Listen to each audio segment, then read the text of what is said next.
All right, welcome to the show. We have Bill Reiman. Thanks for having me, man. Yes. So, all right, for the people who don't know who you are, just give us like a 30-second rundown of like who you are and what you do. I am a real estate broker and a builder in Southwest Florida. I do luxury homes and luxury real estate.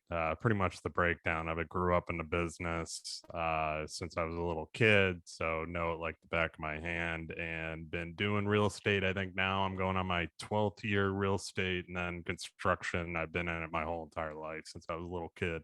So love both industries. They go hand in hand. I own a home watch company as well that I started, which kind of goes hand in hand with the building business and the real estate, where I kind of just take care of people's homes when they're out of town. Very seasonal area down here. And then also I own a sports card business called Hobby Hour. I have an eBay shop. I got into sports card investing, flipping, all that kind of stuff. Just a side hustle. I love sports and I love collecting cards and stuff. Since it got hot, the market got hot back in February this past year, and it's died down a little bit, but still money to be made in it. It's fun. Yeah, it's kind of funny because like, man, you got the Monopoly on the back. I don't know where to start at. You think you can beat me in Monopoly? Like that was my favorite game growing up, man. I tell my friends that we used to play together every day we used to play, and I'm like, man, I don't even realize how that helped me in today in real estate because that game is like it can help you, you know. Yeah, no, I agree, man. I grew up playing it too, and it was one of my favorite games growing up. Still play it to this day, and yeah, this is an artist called Alec Monopoly. These obviously aren't the real deal. The real deal goes for a lot of money. Right. So one day I'll have the real deal on the walls, but yeah, he's one of my favorite artists. These are some prints of his right here Okay. too, and yeah, I got a bunch of his art in my office at work too. Yeah, it's motivation. They keep you inspired. Oh So, yeah, definitely. all right. So let's start from the beginning. You say you was raised up in real estate. So let's give us a little background. Like, all right, how was your life? Were you rich growing up? Were you poor, middle class? What was your parents doing? I'd say poor to middle class. I mean, so my dad, blue collar, 100%, grew up with nothing. Grew up poor. My dad did, and he was an ex-Marine, Vietnam, fought in Vietnam, and then after Vietnam, kind of went into the construction industry after doing a few other things. From there, he, not getting too detailed into his story, started his own business, a concrete company. After not, just basically finding his boss in a certain situation. He said, I don't need to work for this guy. Pulled his crew with him, said, I'm going to start my own thing, started his own thing from scratch with whatever money he made, and turned that business into one of the top concrete businesses in Illinois, DuPage County, Illinois at the time. From there, he started building custom homes and so on. So, I mean, I saw my dad, his progress growing up. My dad always worked. I'll put it this way. I didn't really see him as a kid too much because he always was working. He was there when it mattered. Obviously, for sporting events, I was a football player. So he was always, first thing I do is look up in the stands. My old man was always there. My mom was there. So he was there when it mattered, but he was always working. And that kind of instilled in us as kids. Like he made us work. Anything we wanted, we had to work. I mean, there was nothing ever handed to us. And he's instilled that to this day. I mean, even with the company too. I mean, it's never been handed to me or my brother. We're still working our asses off basically to, running the company, building it, making it even bigger, obviously too. But yeah, You, so I'd say growing up middle class kind of is pretty much. And then obviously I kind of saw my dad's business take off the older I got and so on. Now we're involved. so I was gonna say, like, you say your dad, he left and started his own company. But I was listening to a guy the other night, Miles Monroe, and he said he talked to Martin Luther King daughter, and she said she has no idea who her dad was. And Mm-hmm. what she mean by that was, Martin Luther King was a public figure, so he wasn't at home much. Yeah. And basically what he was saying, what I took from it was, in order to be change the world, bring a lot of value, or grow the type of business we're trying to grow, you almost have to sacrifice your family because you have a greater cause in life. How do you feel about the balance between, go really hard where your family don't know you, or it's like, how you balance that?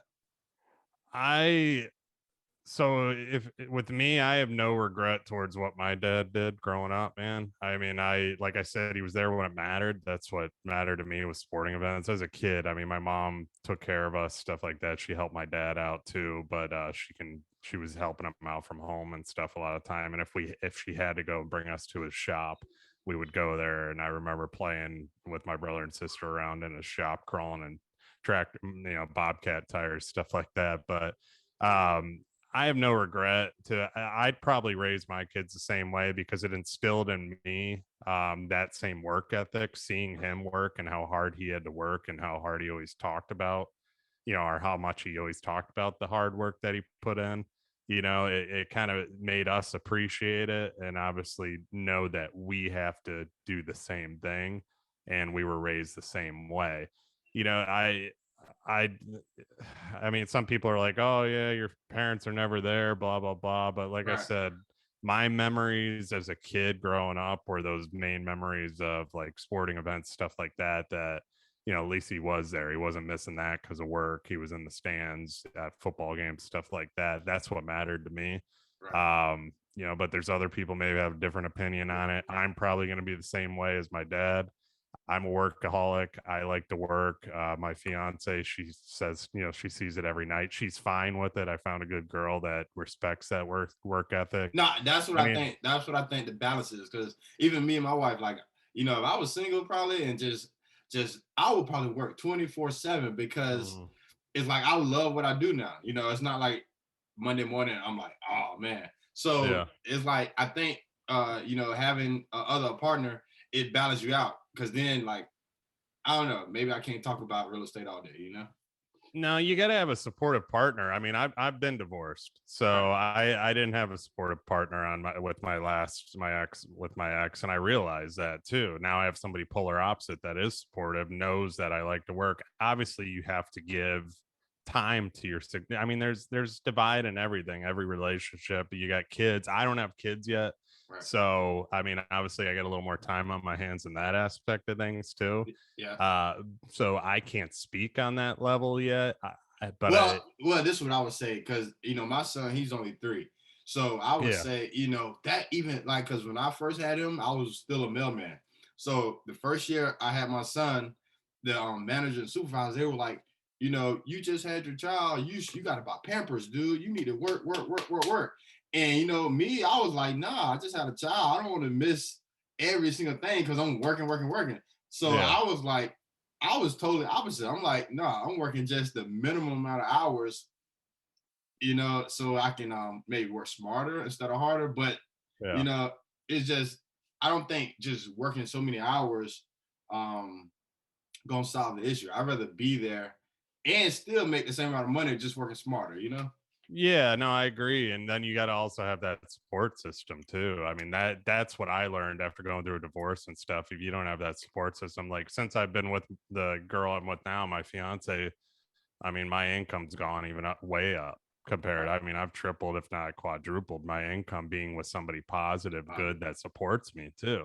Right. So I'm a big advocate on that, as well as when you got somebody in your corner that's cheering you on. I mean, it's a game changer It's a cheat. personally. And It's a cheat code. You can. yeah, oh yeah, yeah, yeah. And I mean, I know there's a lot of guys and girls that struggle with it out there. They feel like they're stuck. I mean, I was there with my ex. I didn't, there's so many questions that run through your head, but I finally, had the nerve to do it. Right. Divorce sucks, cost me some money. I didn't have any kids with her, so that was a whole different element of things too. But I am very, very grateful that I did go through that process, because it gives me a lot more respect for the person that I'm with now too. And that's the way I look at things with her is in a whole different aspect of life. Like I have a lot more appreciation for who I'm with because of Right. what I went through. And she went through the same stuff too. I mean, she didn't get a divorce. She was with in a long-term relationship too that wasn't good. And now we both together are a team that, it's a power couple, man. You can make Yeah. things happen. Oh man, I hope people take what they can from me. So, all right, like just to get an idea, how smart were you in high school? Was you like A student? What was your GPA?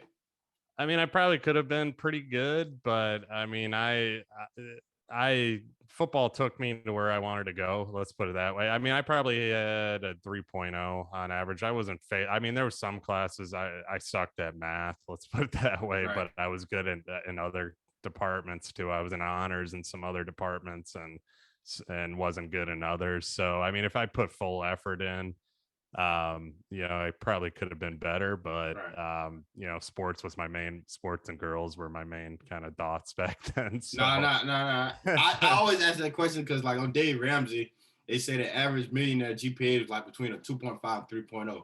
And it's that yeah, same thing. Like, that's we, about where I was at 3.0. Yeah, I was never yeah. 4.0 or anything, but yeah, I mean, I'm big on I've learned a lot out in the field and doing stuff business wise, learning from my dad and other people, and obviously I have a coach too, and so on. But just relationships too, learning, asking questions, kind of doing it myself rather. I mean, I went to college.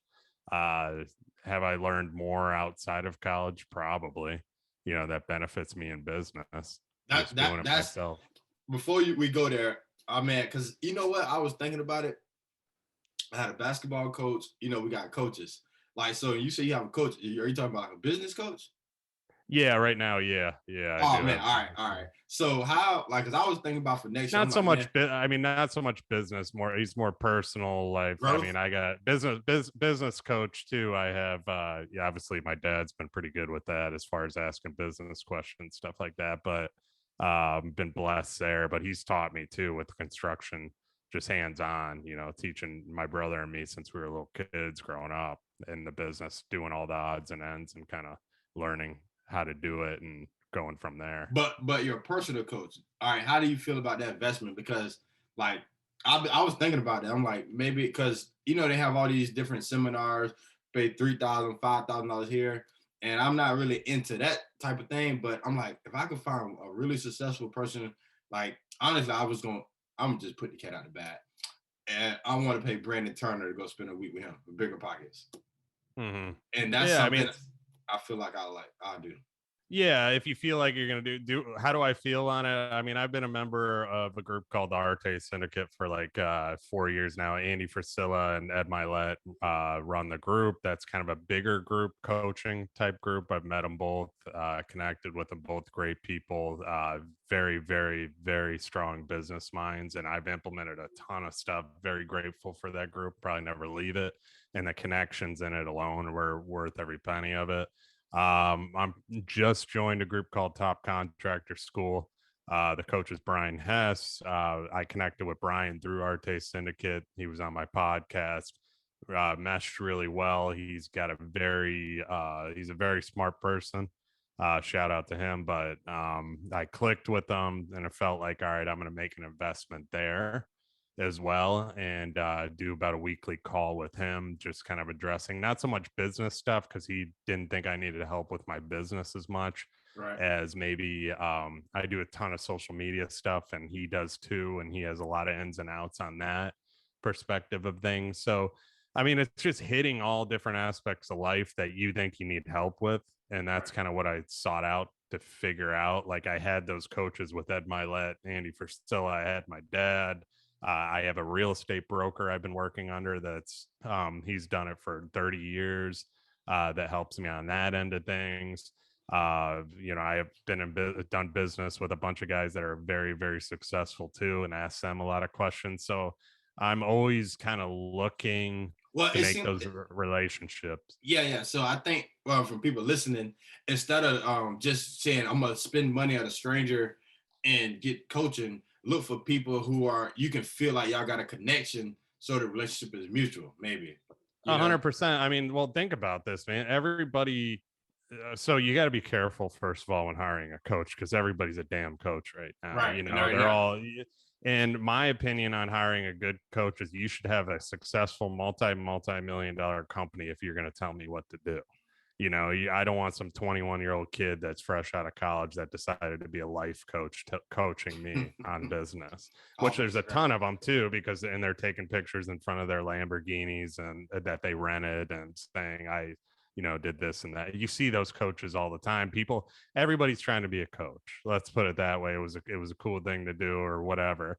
But there's coaches out there that have actually done business, had successful businesses and sold them, and actually done that on a street, on basically out in the field doing the stuff, getting through the grind of the ups and downs of business and all that kind of stuff. That's who I want to talk to, because Yeah. business ain't easy, man. Business is hard. And in real estate too. I mean, you got like the bigger pockets guys would be great coaches because they know what they're doing. They have one of the top podcasts in real estate investing that's out there, if not the top. Right. On top of, but if then there's coaches for regular realtors too. I mean, Tom Ferry, he's a big real estate coach. If you want to learn, sell and so on, they're expensive, but it's like, how much are you willing to invest in yourself? Not a lot of people are willing to spend money on themselves. They spend money more on BS rather than putting that money directly into themselves. And when I finally switched that mindset like 3 years ago, where I was like, you know what, I'm going to drop some money on myself, man, yeah, it made a big difference. Personal development every single day. And see, like I can tell by, just talking to you, I can tell you've been around your dad, you've been around business. I can just tell, you know what I mean? But some people, they learn from Instagram how to do business. And I can tell then. So the difference is though, a person who's saying, look at me, come to me, I know everything. I know this. I can show you how to do this. It's I.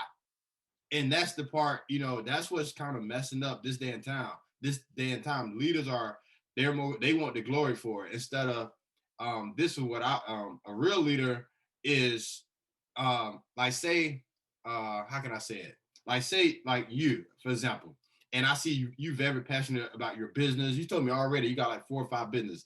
Just that alone, I'm like, dang, he is really into his business and entrepreneurship. So you're not trying to get me to follow you, but I'm gonna follow you just because I see you so into what you're doing.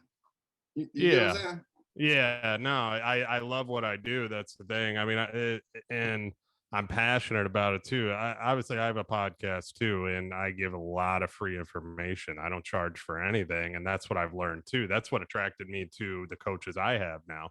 Ed Milet has a top-selling podcast right now. Andy Frisella had the MFCEO Project, which was the number one business podcast out there for a while. Now he has Real AF, which is a top podcast.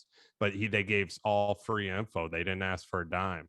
And I mean, that's what drew me to those guys, is that they were willing to give everything they had, put it all on the table. You can still listen to each one of their podcasts and learn how exactly they do business. They don't ask for anything. Because they really are good at what they do, and you can't Yeah. steal it from them. They really know No. their stuff. Yeah. And No. no And matter if he make you successful, he's still gonna be successful, right? yeah, and he's still, nobody can be him, nobody can be me, nobody can be you.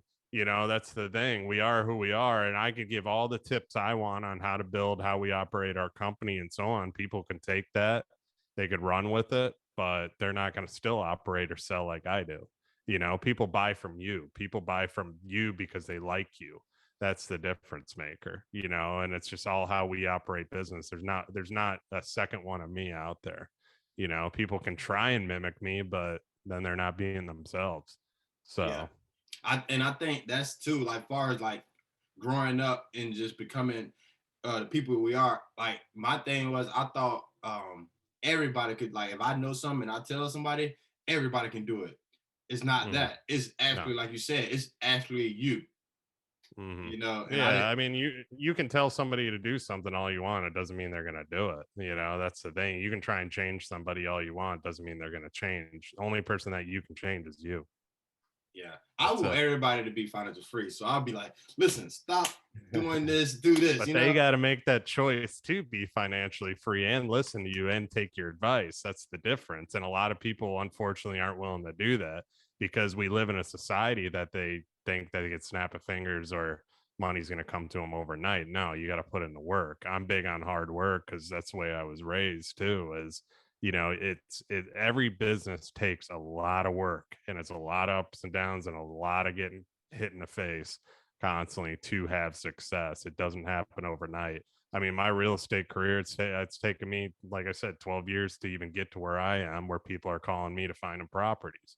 But also the content, doing all the consecutive things that people don't want to do, being comfortable, being uncomfortable is what you're supposed to be doing. The more uncomfortable you get, the more success you're going to have. But a lot of people don't like getting uncomfortable. That's why they stay flat. They stay where they're at. Man, yeah, yeah, that's the key. Because I'm thinking about it right now. All right, what? Like, I'm not going to ask you this, but like, what is something that makes you really, really nervous? Like, I got to do this, and it makes you really very uncomfortable. What is something like that? Probably public speaking. I mean, I haven't done that yet, but that's one thing on the goal list, of getting in front of people and standing up in big crowds. I mean, in college, I hated getting in front for presentation. Everybody hates public speaking. Let's just face it. We all hate standing up in Hey, front of people I and thought I talking. was the only one. I don't know. People be No, getting you ain't the only one, man. That's everybody's. Not. It's like a number one fear for everybody. I was just asked by one of the guy that's coaching Brian Hess. He's like, yeah, I want you to get up in front of the group because they're having a live event. And he's like, I'd love for you to speak, or I'll just put you on a panel at first to get you kind of comfortable with it. But that's what you need to start doing. So that's probably going to be my first move into it. But I'm looking forward to it. I mean, podcasting. Look at it. I mean, you were probably uncomfortable starting a podcast. I know I was, and I know I wasn't good at first. I won't even listen to my first episode. I'm 122 episodes in now, yeah. so it's just being comfortable getting uncomfortable, and that's what sets you apart. Well, the one thing I did learn about being uncomfortable was um I can be uncomfortable if I'm really good at it. Yeah. So now we go to like my homeboy, he's a drummer. So we always like, well, not always, but sometimes we go to like drumming events, and it's just like social events. Me, I'm kind of like, family, real estate, business, I'll be chilling. So that type of environment, I'm like, I'm not gonna be the most comfortable or the most loudest. But like, if I go to like a real estate event, man, the one I did go to, I was just talking to everybody because I know so much about it. And it was like, it's different. So like, this is what we're talking about. But if you change the subject, it'll get real quiet.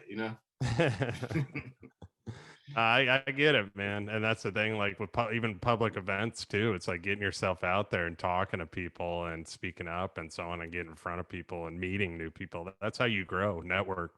So it's just, I get it. I get it 100%. Yeah, I'm debating whether, I don't know, you're in Florida, right? Mm-hmm. So this weekend, it's the Miami real estate weekend, right? Oh, is that no? I didn't even Yeah. know that. Yes, man. Kevin O'Leary is the headliner for Shark Tank. And Yeah. I listen to Jay Morrison. He's a big real estate guy, but a lot of people gonna be there, man. I'm trying to talk Is a that lot. like is it like real estate investment It say event? real. Oh man, it just say real estate weekend Miami. So it got a lot of realtor stuff too, but I think it's more real estate investing, I because got you. Jay Morrison and Shark Tank. But man, I'm trying to get my wife to call off of work. Hope the job don't watch this. But man, that's the things like them type of events. I never really go to it, but I feel like I supposed to be in the room. Yeah, I mean, I've been to big events too, and I highly recommend them because it's just the network and the people that you meet, going to those and meeting some higher level people too, that you just never know what connection you can make. And in person's better than anything. Over the last couple of years, everybody's been on the Zoom stuff, and in person events are even more in high demand now, and just people want to get out there and meet each other, but you just never know who you're going to run into and what relationship that'll form out of it. So I'm big on that. Yeah, that's the risk and the faith factor. All Yep. right.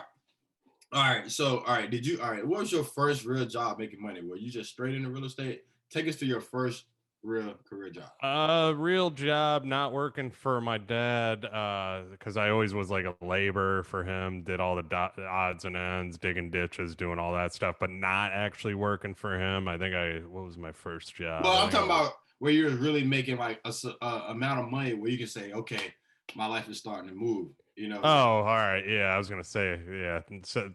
So that was probably, after college football, when I got hurt, I came back home, and I didn't finish the college where I was for football. I kind of left, took off a year or more than a year, but I sold cars. My sister's boyfriend at the time was in car sales. He kind of talked to me. He's like, "Hey, I was 20 years old at this time." And he's like, "Hey man, why not get into it? You talk to people, whatever." So I'm like, "All right, why the hell not?" So that's what I ended up doing. Ended up getting a job, and learned a lot from it. I became very successful at it. That's when I knew I was had a gift for like selling and all that. Kind of started from never doing something like that to working my way to the top. There was a guy there, um, that he wouldn't even talk to me. He was their top salesman, and that pissed me off. The guy wouldn't even give me the time of day. I was the youngest person there by far, 20 years old. I think the next youngest was probably in his 40s. But I always remember that situation where I go, "All right, you don't want to talk to me. I'm going to beat you." And how I'm Why, going to beat why, why, you. why did he want to talk to you? Because he was threatened by or your No, skills? it probably because I was younger, Oh, but also he's cocky. He had that arrogant kind of swagger to him where he was just cocky because he knew so his. what you learned from that situation? Because evidently you remembered it. I learned that I knew I could beat anybody and anything. That's what I ended up doing because I remember that situation, and then I went to the brochure. At that time, they had brochures or whatever. They were not so much on computer. This was like 2008, but Right. went to the brochure room, grabbed all the brochures in there, and literally took two notepads, both different models of cars, wrote down every single detail on those notepads, and then brought those notepads to work. Whenever I'd show a car, bust it out, I'd read off of it to the client or prospective buyer, and kept doing that. Then sales started, first sale, second sale, and just kept going. And then eventually those notepads went away. I became like one of their preferred salespeople because being younger goes a long way there. Instead of being the slick back hair car salesman smoking cigarettes, I Yeah. was that younger 20-year-old kid that people wanted to approach. So I ended up beating that guy. I think I was 2 months, and I was on my second month there. I beat him my second month, and then my third month, I was top sales in both. They had it was Chrysler, Dodge, Jeep, and Mazda. So I was top sales in all units, and then the next month I was top in all. Third or the fifth month I was top. Then they started training me to be a manager. Long story short, that guy ended up talking to me sitting at my desk when I beat him, and he ended up sitting there and be like, "Hey man, how are you? My name's and And it's introducing too himself." late So now. yeah, I was like, "Too late now, man. I'm gonna beat your ass every month." But um, yeah, I remember that night they started training me to be a manager. But long story short, I didn't want to sell cars. I made really good money. I ended up going back to college. I wanted to finish college because I was almost done, and I was 20. I turned 21 working at that dealership. So 21 years old, you want to have a little fun. Plus, I was close to finishing school, so ended up going back to college and blew all that money right away, like a stupid college kid. So Dang. it didn't go. Yeah, that was gone right away. So All right. So I was wondering, all right, sales, because a lot of people don't like sales, but sales is the number one thing you need to make money.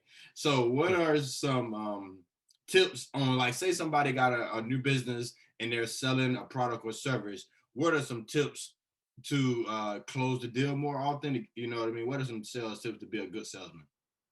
Learn your product. That's the first thing. Not a lot of people get into sales and they don't know anything about the product, and they just kind of try and sell it. But the more you know about a product, the better you're going to be able to sell it. That's common knowledge.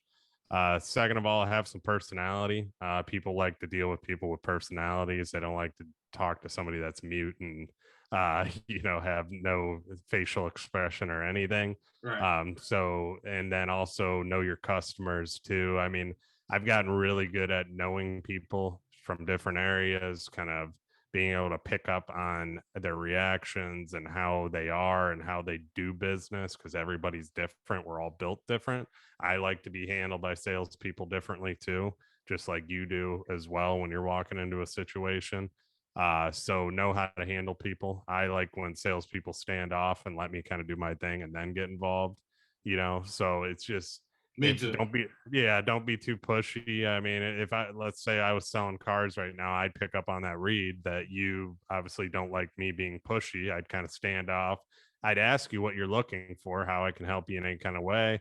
But I'd let you kind of search, do your thing, look at what you're looking for, and then I'd say, okay, do you need to learn anything about this? And then we'd start having a conversation. But I want you to get comfortable with me too, and that's sales 101. Is you people have to be comfortable with you. I mean, that's, especially like in real estate, when they're buying such a big investment, people trust me. They know my reputation, they know how I go all out for them.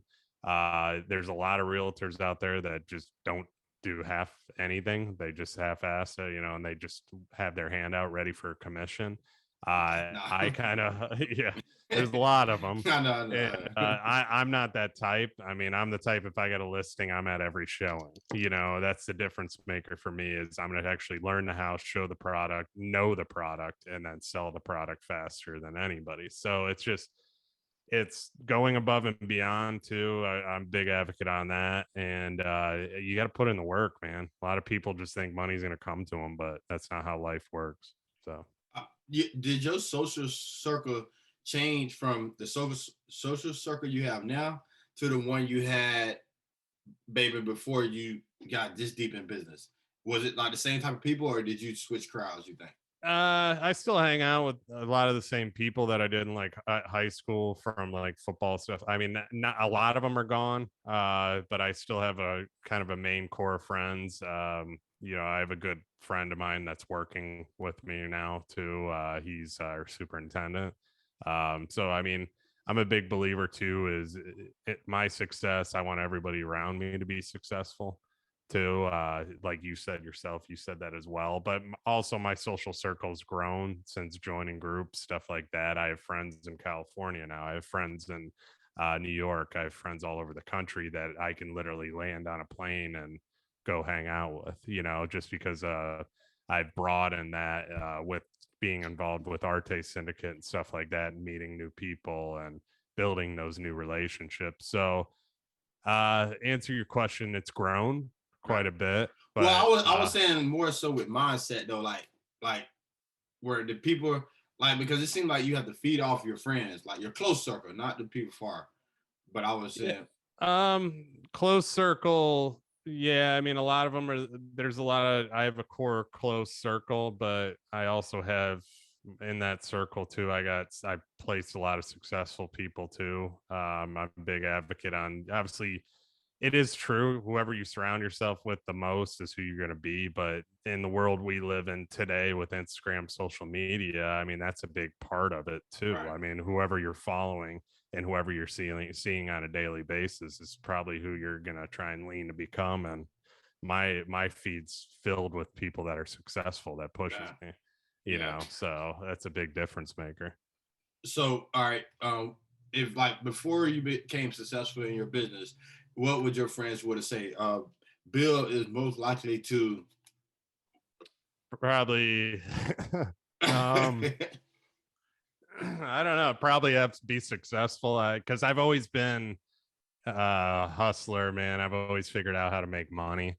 I always figured out how to get by when I had no money too. Like I said, my parents weren't always ones to hand me money. I always had to work for it.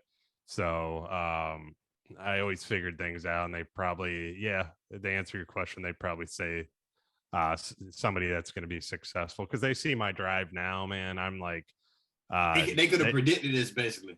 Yeah, they know I'm different. I've always grown up kind of that entrepreneur mind. I've always been the one to work.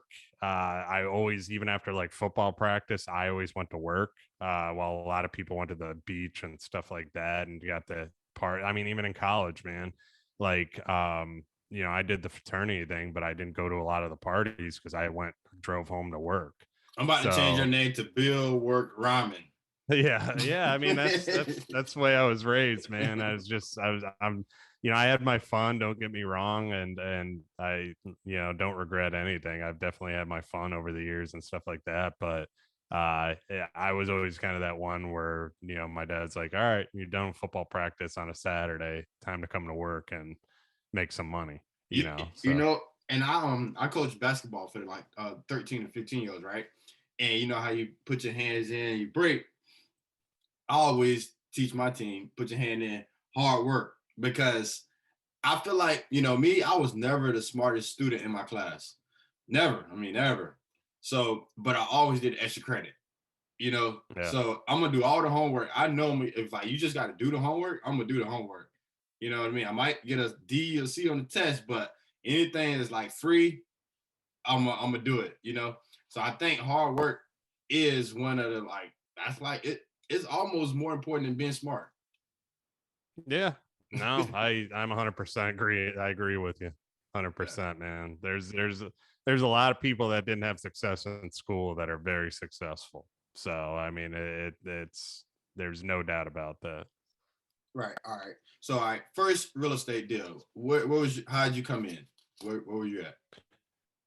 Well, not The deal, but like first first intro to real estate. What were you doing as a broker, building? Where were you at? It was because of the building end of things. I got my real estate license because they go hand in hand. So that was probably the main reason I got involved in real estate and started selling it, because building and it went hand in hand. Plus, with our building company, if we had a spec home, we didn't want to list it with a realtor when we could save the money Right. and save the commission. So that was kind of the first element of it. And then I've got through advertising, personal marketing, stuff like that. I got other listings that I started selling, and I dove right in, man. I've always been that way to where I can figure stuff out, how to learn to Facebook market, all that kind of stuff too. And I've done a lot of organic marketing where people come to me now just through video and stuff like that as well. But yeah, I got into it because of the building company. All right. So you come in as a realtor. So this is one of my big questions because I have flipped a few houses. Like, what is all right. Before I ask that question, before I go there, like new construction, I want to know the profit margin first. Like, say, all right, we're gonna buy this new construction house, build it, and sell it. What's a good profit margin? Because I know in a flip, like my average flip, maybe if I bought a house for like maybe say you bought a house for like $70,000, you put like 20 in it, you had 90, and then you sell it for like 140. You make like 40, 30, 40 grand. That's a Yeah. decent flip. For new construction, what are the profit margins look like? Like what's a good, I guess call it flip new construction? It depends. It depends on the builder. I mean, it just depends what the builder charges too. We're a cost plus builder, so because we're so custom. So I mean, our profits. We're a 20% builder. So there's other builders that are going to be maybe 10% on a small house, or they're going to do, uh, some are. I wouldn't recommend going 10% What you mean that low, but 20% like 20% of the actual total amount. So is whatever the profit? construction cost is, that's your profit. Yeah, but then you have overhead and all that kind of stuff factored into it too. So depends on who you got as far as employees and all that. But Okay. So um, if you was to build like a $500,000 house, the goal at the end of the day would be to walk away with 100,000 profit. correct. Yeah. Yeah. Okay. Okay. Okay, that makes sense. All right. So, all right, for somebody, all right, right now the market, we both in Florida, so it's hard to find a good deal. So they're building homes like, every corner where I'm at. Yeah. So, Same here. like if a person, say a new person looking to buy a house and they're looking for a new house, what are some areas they look for from that builder and some questions they should have for a builder as far as they buying a new construction home? Like when he's home, they just built it and you buying it. What's some things they need to look out for?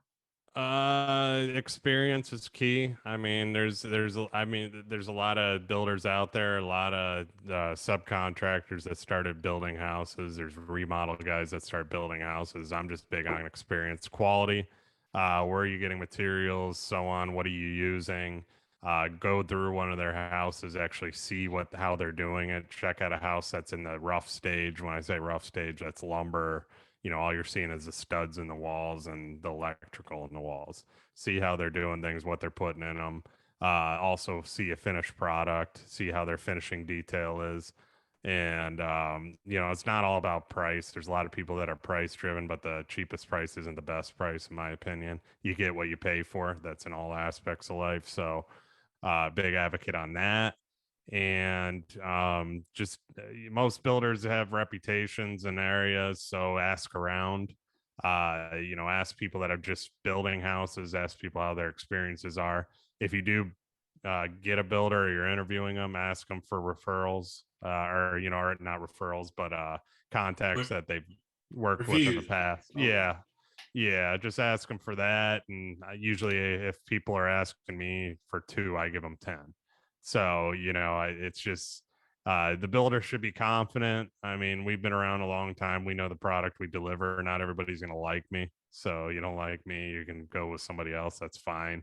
The relationship's got to be there because it's in Florida. These houses aren't easy to build. So, you're in a long term relationship. So, you got to get along. We're married to these people for like 3 years at a time. So, with warranty and everything. So, that relationship's got to be top notch as well. A common thing, because everybody talked to me about that real estate, new construction too. So a common thing from customers I hear is the builder tell them one price, and then maybe 6, 7 months later they like, oh, we need more money. The materials are so expensive. What's up with that?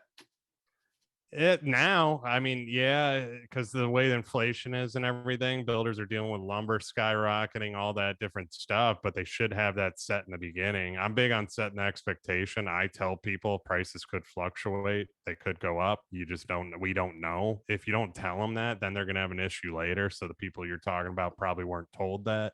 They were told they were going to get a firm price. That's it. It's almost impossible to lock down a firm price for a builder right now unless they are padding that number way high. So you just need work cost plus, like I said. So, whatever we pay, they pay. They see every transaction, but we get our profit margin on top of it. But because we're so custom too, we have to. I mean, we're Right. we're doing stuff off Pinterest pictures left and right, So it's just nothing we do is the same versus maybe those track home builders like a Pulte Homes and stuff like that, where they're turning and burning houses. They Right. can set those kind of profit margins, but as lumber keeps going up and down and fluctuating, they have to kind of set themselves up too and let the customer know. So, like I said, setting that expectation before they even sign a contract, you should be telling them if you're a builder right now that things could go up. Yeah. And these are the things that possibly can. And there's nothing I can do about it in the world we live in right now. So if you don't tell them that, that's your fault. And if the customer is getting hit that way too, the builder should have made it known. If not, it should be in their contract. If it's not in the contract, the customer should fight them. So, Right. Okay. Oh man, that's crazy. All right. So because the one of my one buddies, it took a year I think to build a house, but the value is like I said, it's supposed to be worth 200. When they finally finished, it praised way higher than what him and the builder committed on. So it was like it's good for the buyer because it took so long, yeah, appreciation. which So is a lot of the case right now. That's happening everywhere. I mean, that's happening in real estate in general too. right, You're buying a house, you put a little work in it. That thing's, I mean, I bought my house a year ago and it's doubled in price. It's just yeah, crazy how the market is. yeah, So yeah. All right. If God was to whisper, "Hey, Bill, this is your purpose," what is He saying? Why are you here on Earth? What do you supposed to be doing? I think being a good force for obviously serving God, obviously, man upstairs, but just helping people, man, as much as possible, doing what I love, which is construction, but doing it the right way. There's a lot of shisty builders out there nowadays, especially with things as busy as they are. And that's why I have my show. I bring on a lot of builders that are just doing it right. They're going about things right and over delivering to the clients, doing top notch builds and so on. So I've been kind of that voice with my show, but also I see myself, I'm a big thinker, so being the top luxury home builder in the state of Florida, if not the country one day. So that's my overall goal. I want to keep having success with things and broadening, like expanding our company, keep pushing up. I want to keep moving up the state as well, and just having that name as one of those top, but never losing quality either. That's one thing, to keep the quality and keep kind of our reputation intact as well. Okay. So all right. So you saying your thing is to build custom luxury home for the, for people all around the world. Like that would be your if you die. I wouldn't say the word. I wouldn't say the world. I'll say U.S. All right, I ain't you guys, going that okay. big. No, I just look at it because the thing is, I think like everybody got a purpose. I believe everybody got a purpose. So my goal is for my I'll be hoping, because I feel like I'm 32. I think I quit my 9 to 5 when I was 3 years ago, so it was about 29. I don't think I was really alive, man, until I just quit my job. Yeah. I just discovered myself, you know what I mean? Like, and it's like, dang, I could have been dead even longer if I didn't find myself, I mean, that's how I feel. Like today, me and my wife, we was walking out of the Target, and it was a young girl there, and she was like, "Hey, would you sign my petition so I can go home? I got to get 15 signatures." What kind of purpose is that? I'm like, so you just want the signatures? Don't matter? No, it don't matter. Just sign it. I'm like, she don't know her purpose yet, so she's just going through day to day, And she was like, if you sign it, I go home early. I'm like, no, you need to go home now. Find your purpose, not signing on paper, But yeah, no, I agree, man. I'm not saying, obviously part of our purpose is having that success and so on, and building, business and so on. But I also, like I said, that's why I'm doing my podcast. I enjoy helping people. I enjoy giving free information on what people should look for in the construction and real estate industries. That's what my podcast is about. If that blows up one day into something even bigger, that's part of the purpose. That's part of my growth. That's part of, I do want to speak to people eventually in front of big crowds. And that's one of my visions, and kind of speak about what I do and the right things to do and how it's supposed to be done as well. Because that's what I know. That's what I'm good at too, but I'm still want to help people along the way, and that's why I have a podcast. That's why I do content, because there's not a lot of people doing what you're doing or I'm doing as well too, and that's part of that purpose. yeah, I think one of the because the internet got the world different, but I think like it's low key going back to character wins the game. People with, like you said, you want to keep quality homes. What I mean? It's hard to find somebody who would do something. Like if I'm gonna take maybe not a big one, but like if I tell you, hey, I'll come mow your yard for $30 or whatever, and I get there and maybe it's supposed to be 35, 40, I wouldn't even bother you over that because I made a mistake. You know what I mean? Or just little stuff like where it shows like, all right, that person gonna keep their word.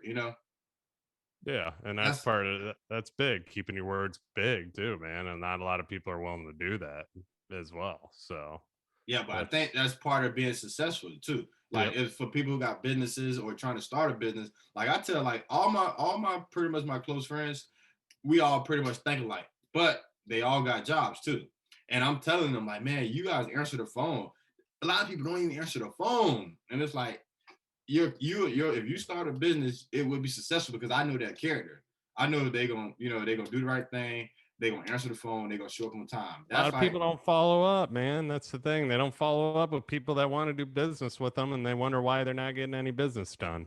Yes. I mean, it's the thing. We all have some kind of purpose in life, and I like where you took that too. I mean, with that girl at Target, a lot of us don't know what our purpose is growing up. I mean, I didn't. I thought I was going to play in the NFL growing up, and then I found out real quick that that wasn't going to happen. That's like 1 in a million chance or whatever it is. So it's like, things change as you get older, you get wiser, you start to learn who you really are, and you kind of figure out, you get around different people, you get around successful people. And sometimes get away from people or get away from your environment because I've done that. Yeah, I think that's so key, man. Get away, because like once you find your purpose, like I don't think like every day is like going to Disney World. No, no, not every day Skittles and rainbows. Man. No, it's like... not like like I don't like on Mondays, like when I had a job on Mondays, man, on Sundays, I was a different person. I'm like, oh man, Yeah. you know what I mean? But now Mondays, it's like, it's not like all good news, but I'm not mad about what we're about to do. You know what I mean? It might be a That's the challenge. difference. Well, Yeah. that's a difference. I mean, a lot of people dread Monday. That's the thing, and that's why they're stuck kind of where they are. They're dread the week. They just live for the weekends. That's the thing. Think about how many people just live for the weekend. Oh, this No, week sucks. I I used work. to, yeah. Yeah, and so did I. I was guilty of that too, but you can't once you get away from that and actually enjoy what you do and have an appreciation for what you do, things change big time.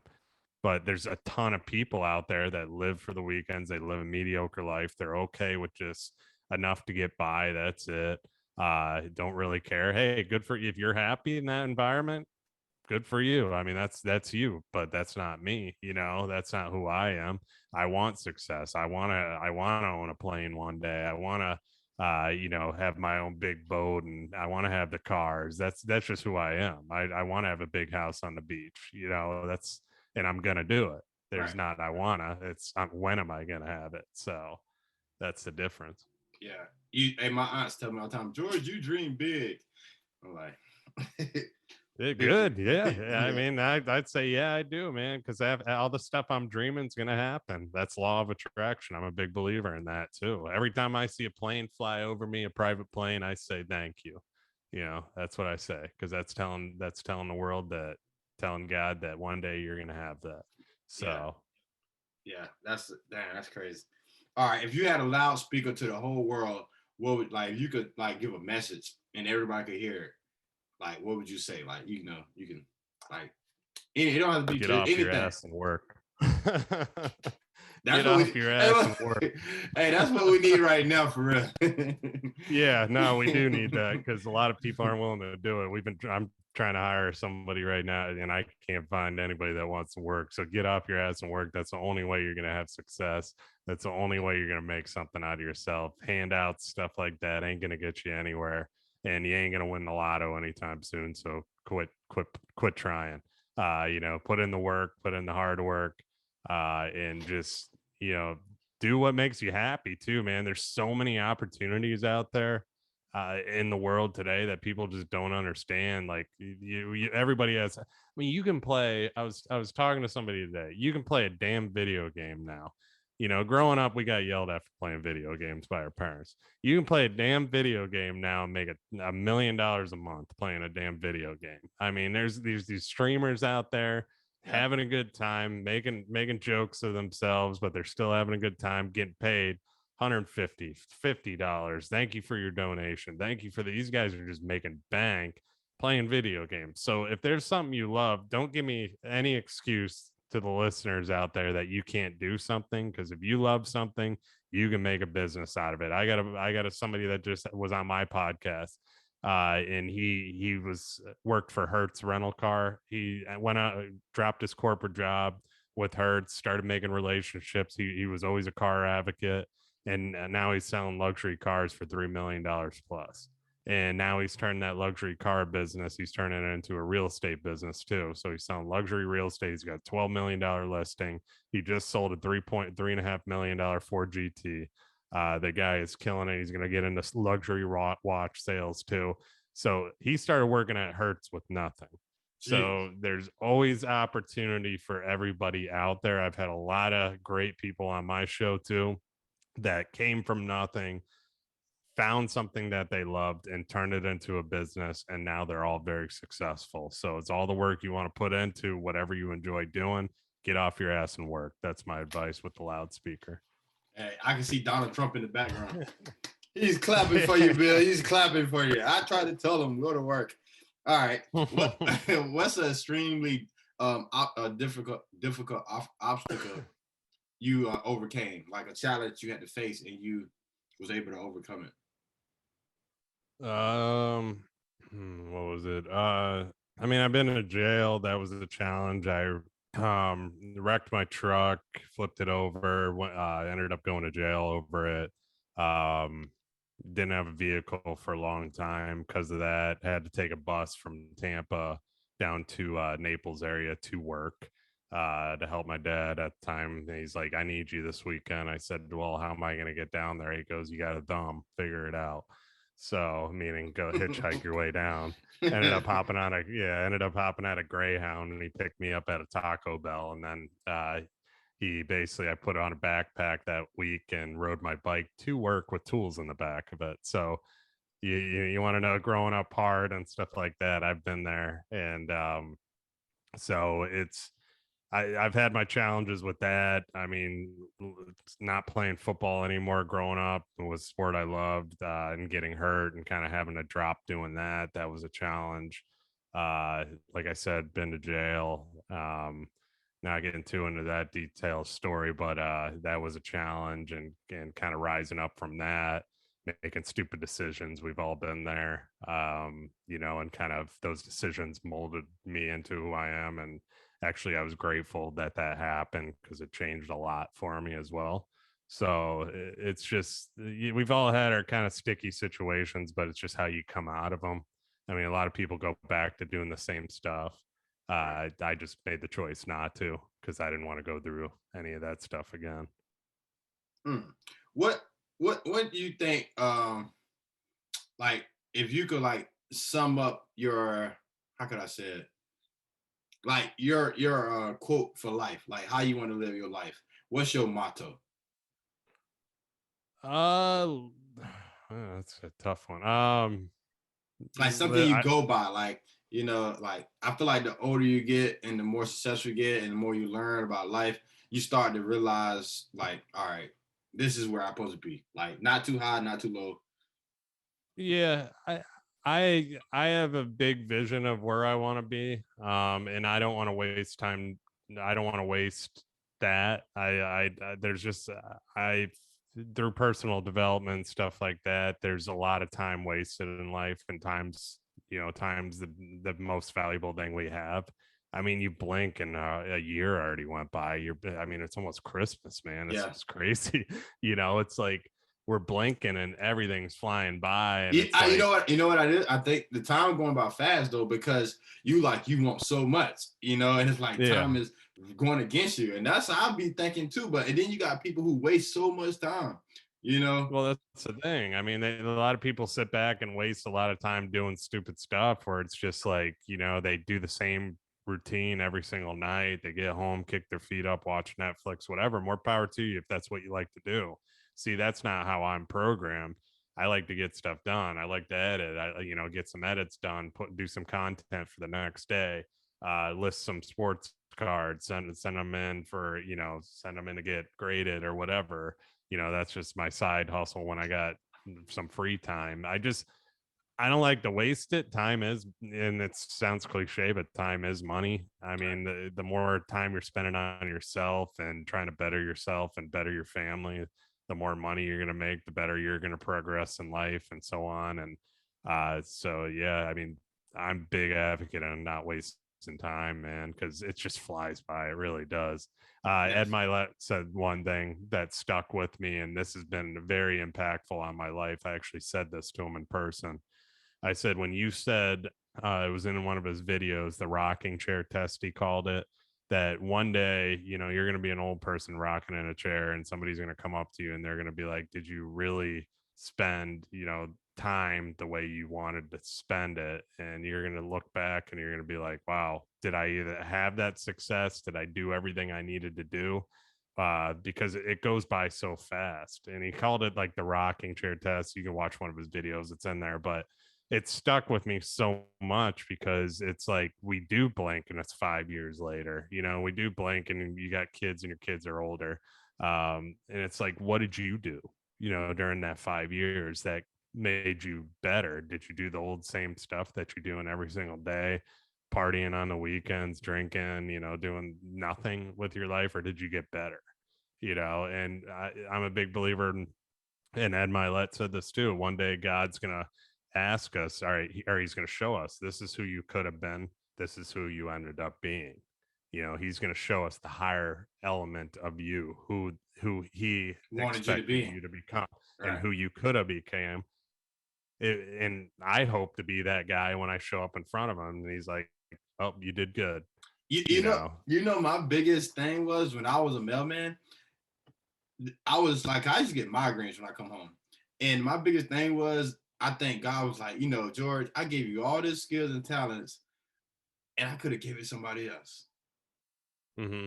You up here delivering freaking pieces of paper, you know what I mean? And I gave you all this knowledge about real estate. Because mind you now, I told you I never passed tests. I passed every real estate test on the first try, you know? Yeah.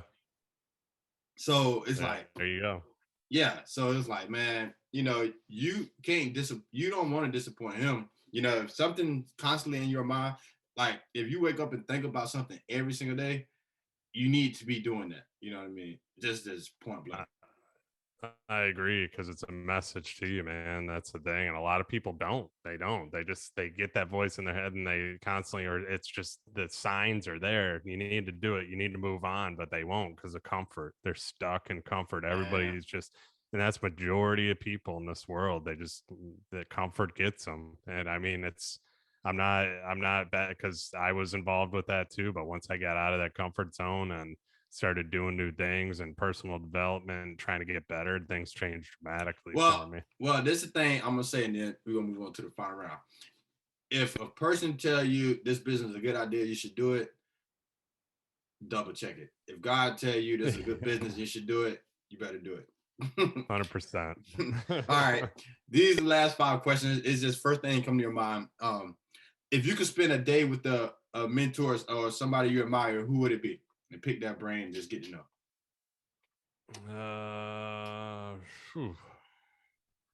Yeah, man, I'd probably say Donald Trump. That guy's successful as heck. I mean, he was president of the United States, so I might need to say people might hate that one, but it's and I'm not some big Trumper, just so you guys know that are listening out there, but that man's had a lot of success, so I'd love to pick his brain on the real estate end of things and so on too. On the business aspect, not maybe political. Yeah, not trying to be political. I've spent time with like Ed Milet. That was another guy that, I mean, if I spent the day with him, and there's a few other people I'm trying to think, business minds. Elon Musk, I'd love to spend time with him. That would probably be a top one right there. Man, I'm coming with you. You spend with Elon Musk. But the same thing, I look at Elon Musk is, he sacrificed his life for his family because, in order to be where he at, he probably, I think he worked a lot of hours, Yeah. And it's like, all right, do you want that success, but you're not going to have this, or you can have a little bit less, that's like Elon Musk is, he's extreme to the left. Yeah. I'd spend time with him. And then also, last but not least, I think Michael Jordan would be another one, because that's a business mind and a half right there too that I would love to get into. So that's the GOAT. All right. Yep. Something you do. Tom Brady too. That's another one. Add Tom Brady to that list. Man, listen, hey, look, if you can get all these people in the room, you can charge $1 million a ticket. Oh yeah. All right. What is something you're better than most people at? I think kind of reading people. I'm pretty good at that. Like being at a table with discussion on a sales and kind of being able to interact with somebody on a different way than the next person because of the personality. I've kind of found myself good at that, and problem solving. We deal with a lot of problems in construction. My fiance, she works with me. I deal with a lot of the problem end on the business, and I'm very good at solving them because people just listen to me. So I that's probably a gift. On a scale of 1 to 10, where do you rate your leadership? Is it leadership? Do you play the leader in a group project? What role would you play? Would you think you're the leader or different? I've been mixed. I mean, I've had the leader role, but most of the time I kind of was in group projects, man. School, I didn't like school, so I didn't really care. But business wise, yeah, the leader role I play, I'd probably say out of 10, an 8, maybe. I got to get that up to a 10. But I forgot why I asked that question.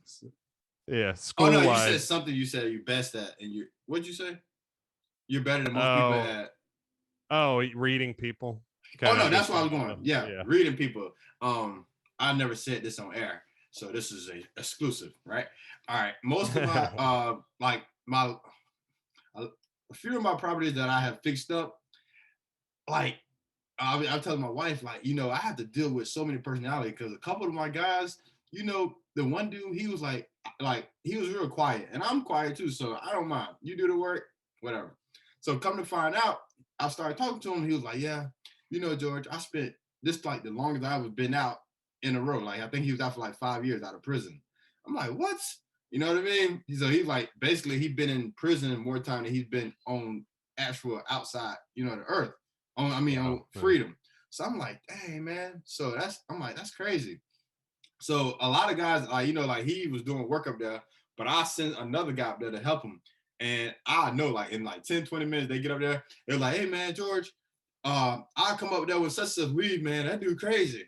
Like nobody wanted to work with him, because like he walk in the house, he liked to work by himself, so he mean mugging. And it was like, I'm like, how could I? Because I don't really be around people like that. So how could I just, because I'm paying him, I'm dealing with him every single day. And it's like, it was like reading people, psychology. I know certain boundaries, we both mutual respect. So it's like reading people is a thing. I think it's very, very a good sign that you're maybe street smart and business smart. Yeah, I agree. Yeah. It's much needed in both too. So yeah, because people they were like weirded out by him. I knew he was kind of weird, but it was like, I've been dealing with him okay, But you're able to talk to him. That's the difference maker. Yeah, and I tell him about my side of life, and he interested, and then he also tell me like his side, how he just got messed up. But it was just funny because you could tell he's a very dangerous individual, but it's just like, see, you were willing, but you're also willing to listen. That's the thing. A lot of people aren't willing to listen to somebody, and the listening is the biggest gift somebody can have.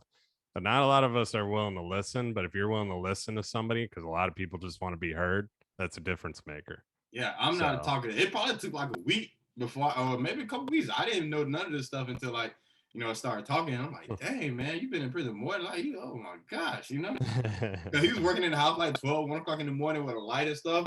I'm like, man, you got to do that. But he wanted to work. He was a hard worker, and I appreciate it. There you go. All right. Matter. If you had to give your friend, one of your best friends, one book to be successful or to become a millionaire or be really, really successful, what book would you refer to them? I'd probably say I think it's The Magic of Thinking Big. That book was one of my favorites. Okay, that's a book. That's popular. That I never read it. It's really popular. I heard of it though. So. Highly recommend it. Yeah, good book. Okay, very good. All right, it's all about mindset. Okay, I'm gonna get that book. But the old version of the American Dream would be, you get a regular job and you work that job for the next 30 years and retire. That's like, I had that. I had a picket fence with a dog, with a regular house, with 2 car payments. And I was like, I don't think this is supposed to be the final destination. So what is your version of the new American Dream? Financial freedom. I mean, should be everybody's American dream. No debt. Living in a mine. I want to live on a beach. That's my vision that I always have. That's on the vision board. Obviously, want to have my jet. Want to be able to travel. Want to be able to speak to people. Also, just live without any thinking twice about money. I mean, people say money isn't everything. Money doesn't buy happiness, but money runs the world. I mean, we live in a world that money runs. So you need money to do stuff. And so I want to be in a situation financial freedom, where I don't blink. I can buy what I want, do what I want, and not have issues. And also have a company that runs itself, but that I'm still involved in and have my say. But that's my definition of success and financial freedom. Dang. Hey, that's the start. At least know what you want. All right. So let the people know if they want to reach out, to find out more information about you. What's the best way to contact you? We got a website, rkreiman.com. That's the build website with me. Just find me on social, Bill Reiman. It's at I'm Bill Reiman on Instagram. So when I say it's I am the letters and then Bill Reiman. And somebody took Bill Reiman, so I had to throw that in front of it. But LinkedIn, I'm on there. I'm not on TikTok yet. I probably should get on that. I just haven't done it. on Instagram, on Facebook. Connect with me on those. That's probably the primary. The Real Build. Listen to that podcast if you're looking to learn what to look for in the building and real estate industries as far as the client side of things, because I try and help people with buying, building, selling, renting. I've had a million different contractors and designers and so on. So that's been great. And yeah, find me there, man. All right, man. Thank you for coming on the show. That was much needed for the world. Yeah, appreciate you having me. Thanks, George. Yeah.